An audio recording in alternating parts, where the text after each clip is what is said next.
Друзья, сейчас мы с вами посетим одну из лабораторий в городе Припять, куда, можно сказать, давным-давно не ступала нога человека, включая сталкеров и блогеров. Сюда действительно почему-то совершенно никто не ходит. Хотя находится это здание, можно сказать, у всех на виду. Я поражен этим фактом. И, конечно же, нам необходимо исправить это досадное упущение.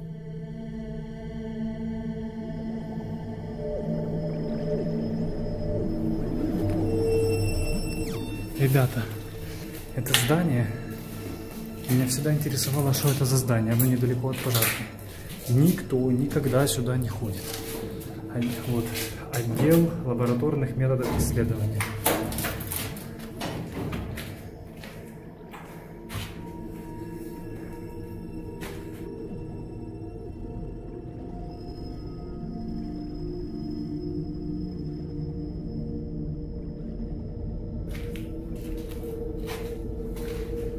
Но зайти сюда стоило.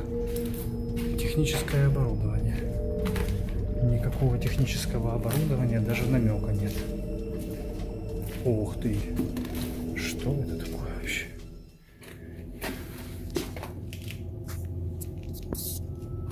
Альфа, бета, спектрометрия, радиометрия. Пожароопасная категория производства.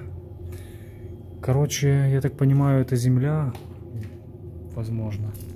В общем, эта вся история, скорее всего, анафонит. Ее вот сюда приносили на... Ну, ее мерили, в общем, замеряли фон. Вот. Но вы зацените, какая куча. Просто какая гигантская куча. Просто огромная. И оттуда какой-то пылью такой прогорклой веет. Я даже закрою дверь. Вот, кстати. Было опломбировано раньше здесь. Пломбу вешали постоянно. Какой-то пылью оттуда неприкольно веет.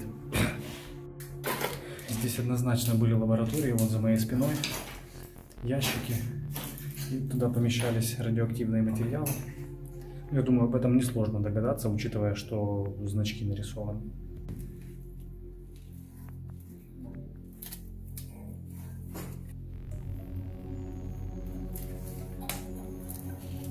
Не пустые, конечно, уже все.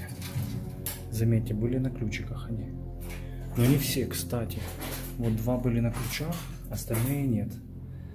Остальные нет, а два были на ключах под замком. Снизу один вот был под замком, такой ящик. Сейчас он пустой. Ну, естественно. Какие-то вот остатки колбочки лежат и все. Лаборатория радиохимии. Это второй этаж. Мы с вами поднялись по лестнице на второй этаж. Да, но здесь сразу видно, что была лаборатория. Вот смотрите. Вот шкафы вот эти лабораторные.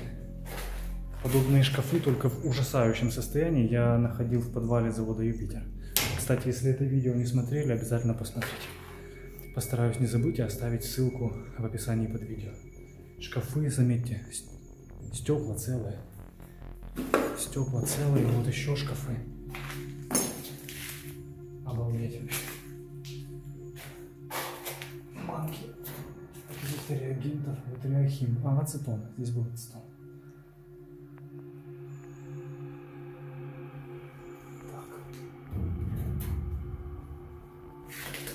Вот это вот шкаф, вот это номер. Шкаф, короче, я так понимаю, для исследований. Вот смотрите, видите? Вот здесь регулировка производилась. Вот надпись 220 вольт. Значит, вот это вот стекло, вот, оно как бы двойное получается. Ну вот оно поднято. Вот. То есть оно опускалось. То есть сейчас вот тут вот как бы два стекла.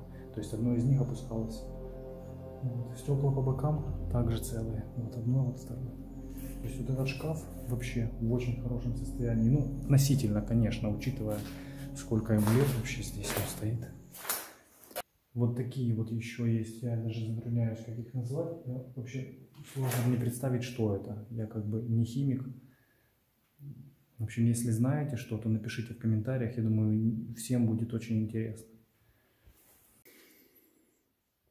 Вот такой вот стенд.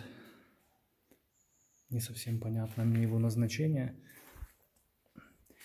В общем, сказывается недостаток образования, недостаток знания предмета. Опять же, если кто знает, для чего использовались подобные стенды, то, пожалуйста, напишите в комментариях. Я буду очень признателен. А всем будет очень интересно почитать.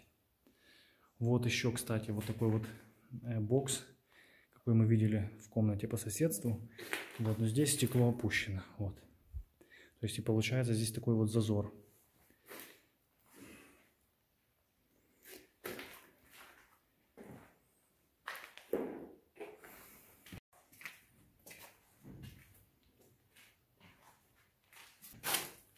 Так, а это нечто вроде мастерской, как я понимаю.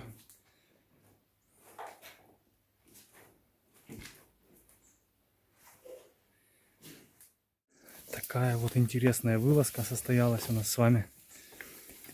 Не забудьте поставить лайк. Конечно же, подписаться на канал. А тот, кто имеет химическое образование и знает, для чего предназначались вещи, которые я упоминал, не забудьте написать о них в комментариях. Зацените какой-то склад с химическими реактивами. Вот такие полки, вот видите, здесь до сих пор в банках это все стоит. Прямо в ящиках не распечатано.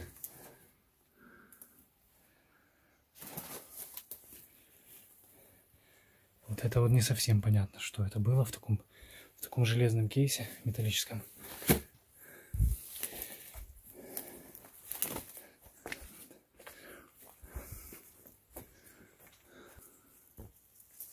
Лаборатория радиохимии.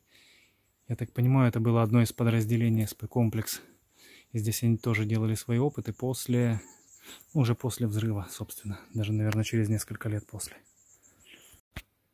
Кстати, возле этой лаборатории есть участки, покрытые какой-то очень странной массой. Она похожа на водоросли, основательно перегнившие.